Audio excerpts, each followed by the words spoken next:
Introduction.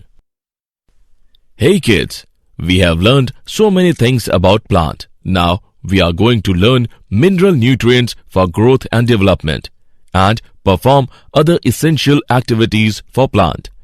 A plant takes most of the nutrient required for metabolic and other activities from the soil. Soil provides the place for roots to fix and grow.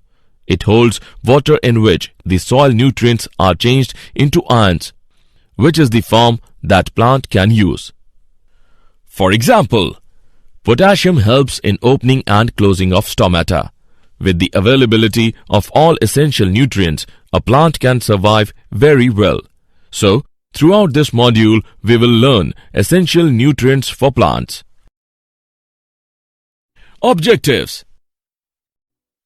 At the end of this lesson, you will be able to know mineral requirements of plants, discuss essential mineral elements, describe role of macro and micronutrient, explain deficiency symptoms and essential elements, discuss toxicity of micronutrient, explain mechanism of absorption of elements, give idea of translocation of solutes, explain metabolism of nitrogen. Methods to study the mineral requirements of plants.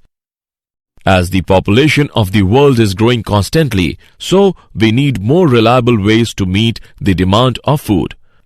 One such technique is hydroponics. Hydroponics is a technique of growing plants without soil in water containing dissolved nutrients. Advantages of hydroponics. Plants can be grown anywhere. Controlled plant growth and water and nutrients are conserved. Essential mineral elements.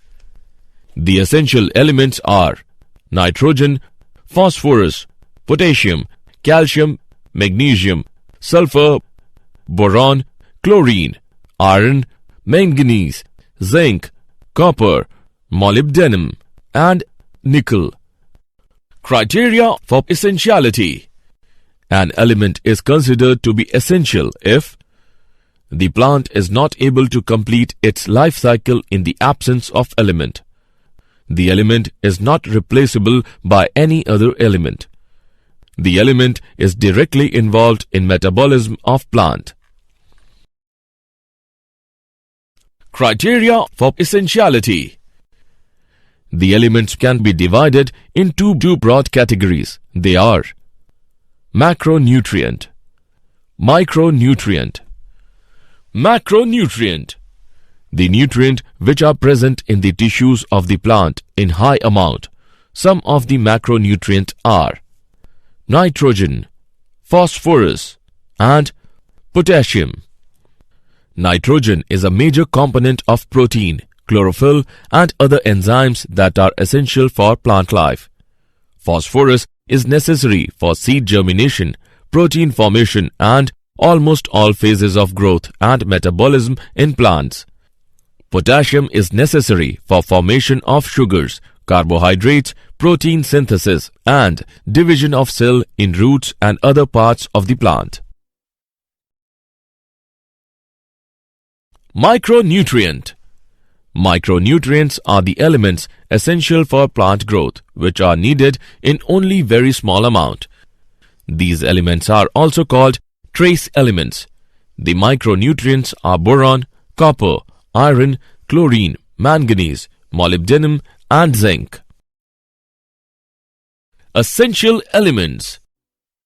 Essential elements can be divided into four broad categories. Essential elements can be considered as component of biomolecule such as carbon, oxygen, hydrogen, and nitrogen. Essential elements can be considered as energy-related chemical compounds in plants, for example, magnesium in chlorophyll. Essential elements that act on enzymes, either activate them or inhibit them. For example, Zn2+ is an activator of alcohol dehydrogenase. Some essential elements change the osmotic potential of a cell. For example, potassium plays a significant role in opening and closing of stomata. Role of macro and micronutrients. Nitrogen. This element is required in the highest amount and it is absorbed as ammonium ion, nitrate ion and nitrite ion. It is required for meristematic tissues and the metabolic active cells. It also helps in formation of protein, hormones and nucleic acids, etc. Phosphorus. It is absorbed in the form of phosphate ions by plants. It is part of cell membrane, some proteins, nucleic acids and nucleotides and required for all phosphorylation reactions. Potassium. It is absorbed in the form of potassium ions. It plays important role in opening and closing of stomata and cell division. Calcium. It is absorbed by the plants in the form of calcium ions. It enhances water movement in cells and is necessary for cell growth and division. Calcium is immovable. Once deposited on plant tissue, there is a constant supply for growth. Magnesium. It is a structural component of chlorophyll molecule and is required for functioning of enzymes in plant to produce carbohydrates, sugars and fats. It is essential for the germination of seeds and used to formation of fruits and nut. Sulfur. It is a structural component of amino acids, vitamins and enzymes. It gives flavors to many vegetables. Iron. It is absorbed by the plants in the form of ferric ions. It is necessary for many enzymes function and act as catalyst for the synthesis of chlorophyll. Manganese. It plays crucial role in enzyme activity for photosynthesis, respiration and nitrogen metabolism. Zinc. It is essential to carbohydrate metabolisms, internodal elongation and protein synthesis. Copper. It is present in roots and play role in nitrogen metabolism. It is a component of enzymes that use carbohydrates and proteins. Boron. It is necessary for formation of cell wall, membrane integrity. It plays a role in flowering, fruiting, cell division and the movement of hormones. Molybdenum. It reduces nitrates to ammonia. Without molybdenum, protein synthesis is blocked and plant growth ceases. Chlorine. It involves in osmosis, that is, movement of water or solute in cells. Deficiency symptoms of essential elements. When plants lack the required quantities of one or more essential elements, then plant shows poor growth and develop specific deficiency symptom. The morphological changes in plants due to deficiency of elements are called deficiency symptoms. Important deficiency symptoms are chlorosis, abnormal condition of green plants in which the stems and leaves turn pale green or yellow. The yellowing is due to a reduction in the levels of the green chlorophyll pigments. It may be caused by a number of factors. Deficiency of magnesium, iron or manganese is a common cause. Deficiency symptoms. Necrosis. It is the localized death of tissue of leaves. The death of tissues may spread to entire leaf.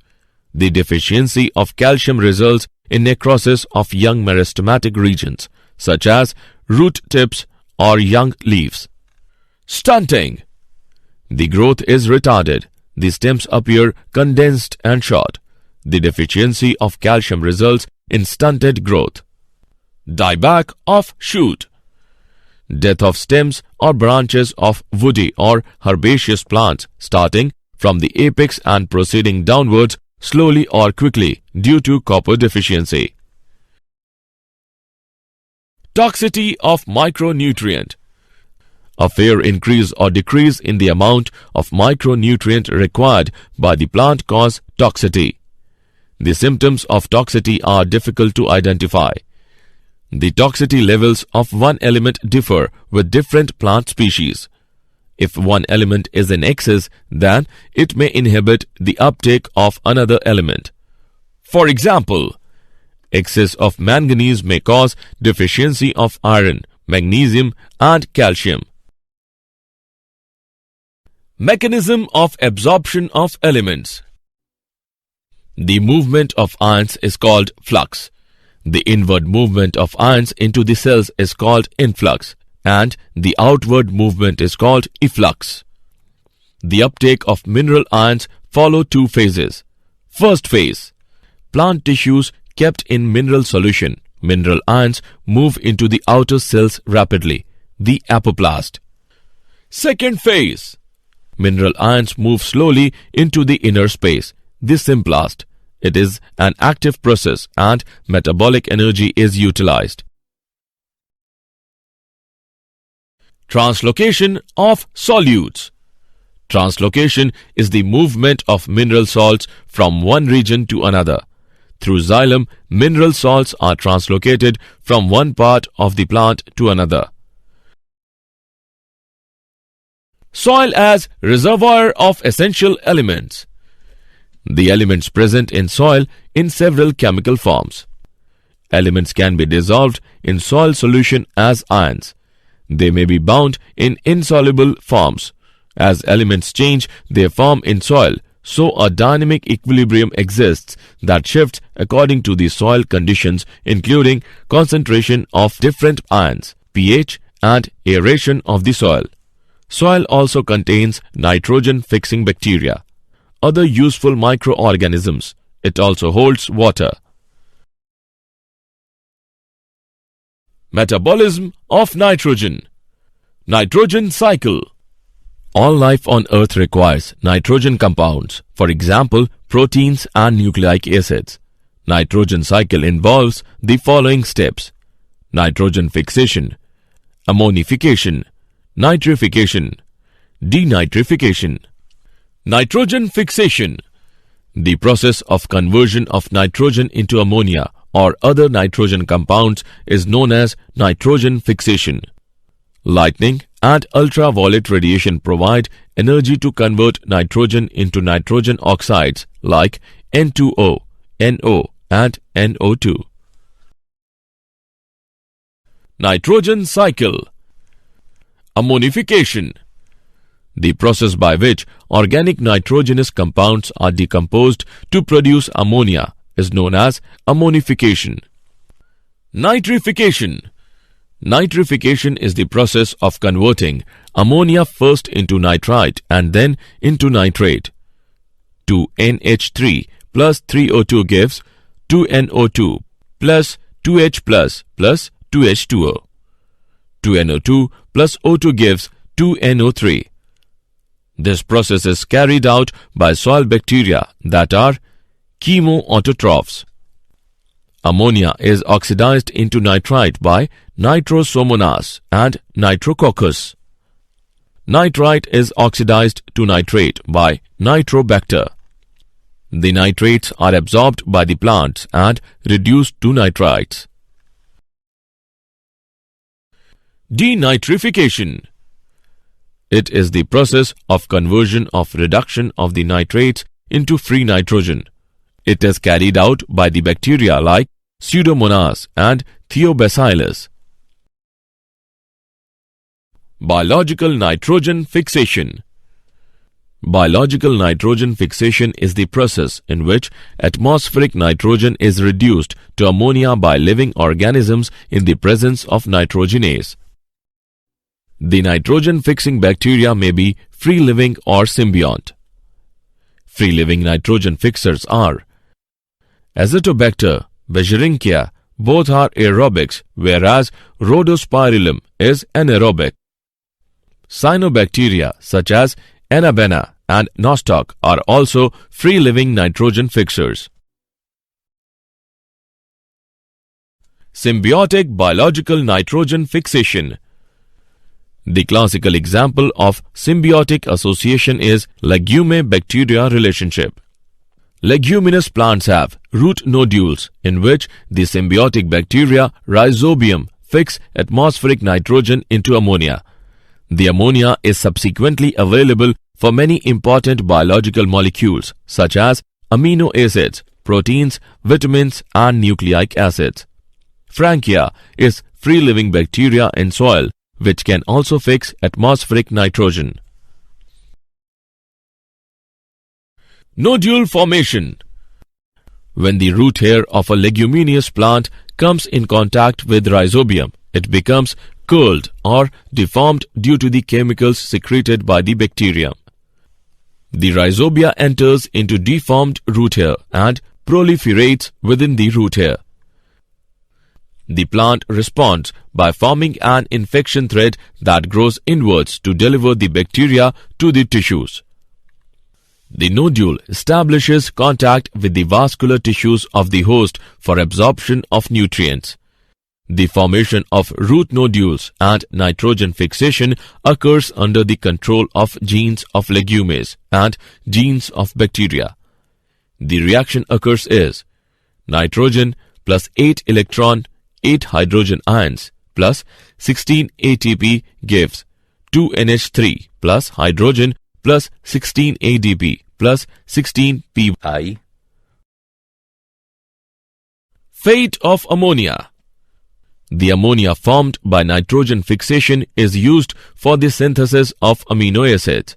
There are two processes by which amino acids are synthesized. Reductive amination. Ammonia reacts with alpha-ketoglutarate acid and forms glutamic acid. Transmination. In this process, the amino group is transferred from one amino acid to the keto group of a keto acid. Did you know? Plant roots are surrounded by thousands of bacteria and fungi living in the soil and on the root surface. Plants use their defense system to identify beneficial microorganisms.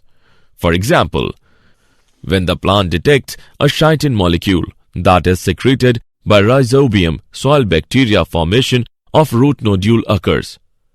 Rhizobium bacteria are allowed to enter and colonize in the symbiotic organs and they produce nitrogen for the plant. Summary. Let us summarize what we have learned. Hydroponics is a technique of growing plants without soil in water containing dissolved nutrients.